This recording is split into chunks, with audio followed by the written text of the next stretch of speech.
Hey, how's it going, guys? Mr. Boss for the win here, and in today's GTA 5 video, we're going to be talking about how players are starting to receive some free money in Grand Theft Auto Online, as well as some exclusive offers for bonus cash, and a whole lot more. That's right, so when I'm recording this video, it is Tuesday, June 30th. It is the final day of the month, and all throughout June, Rockstar has been doing a really cool promotion where they've been giving players $200,000 per week.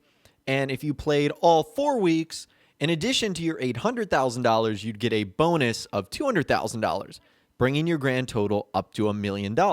And since we are entering the fourth and final week of June, that means players have started to receive their final amounts of free money. Now, this, of course, is for Twitch Prime players. I'm assuming a lot of you guys are. In fact, when we last talked about some of the Twitch Prime rewards, a lot of the comments were that you guys were members and that you had it. So it seems like more people do have it than at least I thought. Well, players are starting to receive messages that look like this. It says, Twitch Prime benefits, your $200,000 reward has been deposited into your account. Thank you for signing up for Twitch Prime benefits. Your $200,000 reward for playing during week 4 has been deposited into your account. Be sure to play next week. To earn the weekly $200,000 bonus, visit twitch.amazon.com/GTAO for more details and to stay updated on the latest benefits. Now, that next bit is a little bit confusing because it was supposed to be $200,000 per week times 4 gets you $800,000, and then you get the bonus of $200,000. So I don't know why it says play next week to get the weekly $200,000 bonus. I thought that was supposed to be deposited along when you played 4 straight weeks. But just to be safe, I guess I'm going to have to log on next week to make sure I get that extra $200,000 bonus. And sort of speaking of Twitch Prime, since it's going to be a new month, when the new update arrives, I would imagine there will be a new set of Twitch Prime benefits. So when the update does arrive, again, be on the lookout for that. And in case you guys have not signed into Grand Theft Auto Online yet, you still have about a little over a day to hop on and take advantage of this. And remember, it might take up to 3 days for the money to be deposited into your account. Now, something else that I received, and I don't know if you guys got this as well, I got this pretty cool limited time cash offer. And usually when alerts like these show up, it means a new update is around the corner. It's not a guarantee, but you usually start to see it a bit more often. So this is personally the reward that I got. It said limited time offer just for you.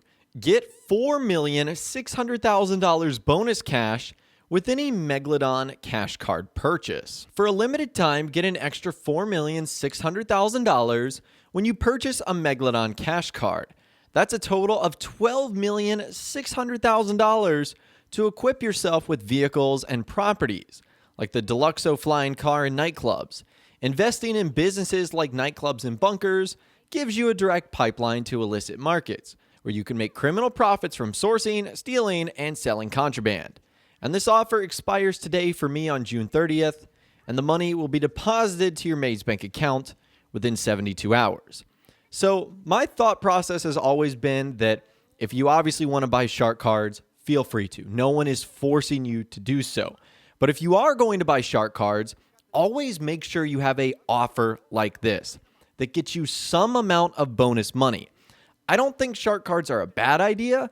I just think they're way undervalued.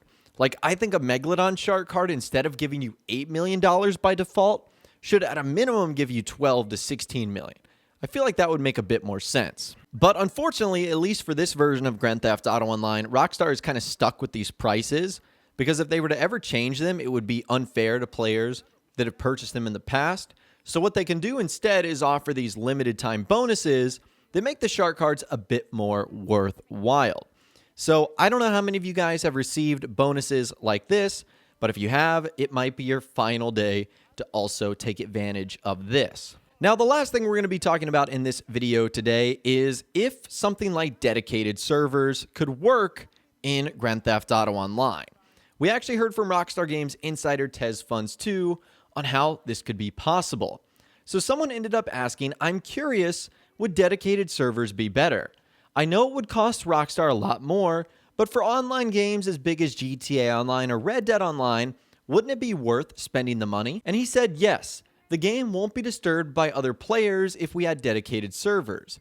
It's an improvement over the current state. If your connection sucks, you won't affect other players. But if it works, you get to have a nice experience. The thing is, it adds an extra layer of server issues as it has to maintain low latency with players. We could experience a higher increase in ping when the server is experiencing technical difficulties, so it's not just issues with logging in or saving progress, but such issues may not happen as frequent as I'm making it sound like. Overall, it provides a better experience than the current state. I don't fully understand why Rockstar won't switch to dedicated servers, but the way I see it now, the current state isn't like traditional peer-to-peer in which a host is picked. Otherwise, the game would pause whenever that host leaves to pick a new one. But this doesn't seem to be the case in Red Dead Online nor GTA Online. This leads me to believe that each player processes and simulates the game to each other. No need to send all that data to the host when you can simply send it to a nearby player, a shared experience. This is what I believe makes the whole process of switching to a dedicated server model a bit tiresome, but this is just my guess. I could be wrong, and this has been honestly one of my wishes since like week 1 of Grand Theft Auto Online. I don't know if you guys were around back then in 2013, but literally for the first week, like you just simply couldn't play. The servers just could not handle it.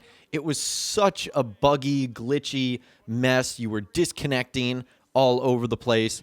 It was really a bad experience. And since then, obviously, it's gotten a little bit better, but the Achilles heel of Grand Theft Auto Online has always been its servers, its loading time, its connections, its disconnections. It's always not been that great. And you feel like a company like Rockstar that has sold 130 million copies of GTA 5, made billions of dollars. If anyone could afford dedicated servers, it's them. But why haven't they implemented it? Well, it could be there is an underlying issue that ultimately prevents them. Some technical difficulties that just simply wouldn't make it possible. Now, I feel like if Rockstar ever wanted to make the switch to dedicated servers, there's a way and they could do it. And that is in 2021 when the game comes out on PS5 and Xbox Series X. Rockstar has already confirmed that that version of Grand Theft Auto Online will be standalone. And so maybe that gives Rockstar the flexibility and the freedom to implement dedicated servers since the game isn't tied to a single player or a story mode. Now, I don't know a whole lot about setting up dedicated servers or what impact that would have on the game, but maybe a standalone version on more advanced hardware is just the change that Rockstar needs to ultimately pull this off. Now, as a follow-up to that, another user said, I wish they tested but you in a lobby with other people who have the same internet speed, instead of letting people piggyback off of people with good internet connection and make everyone miserable! ! And he said the game already picks players who are the closest based on geographical location. That's a thing with GTA Online. It should be the same in Red Dead Online. Running speed tests would be a tedious process, not to mention it would be inaccurate as heck. The game would have to run a speed test whenever you try and join any lobby, but once that's done, you move on to the loading screen.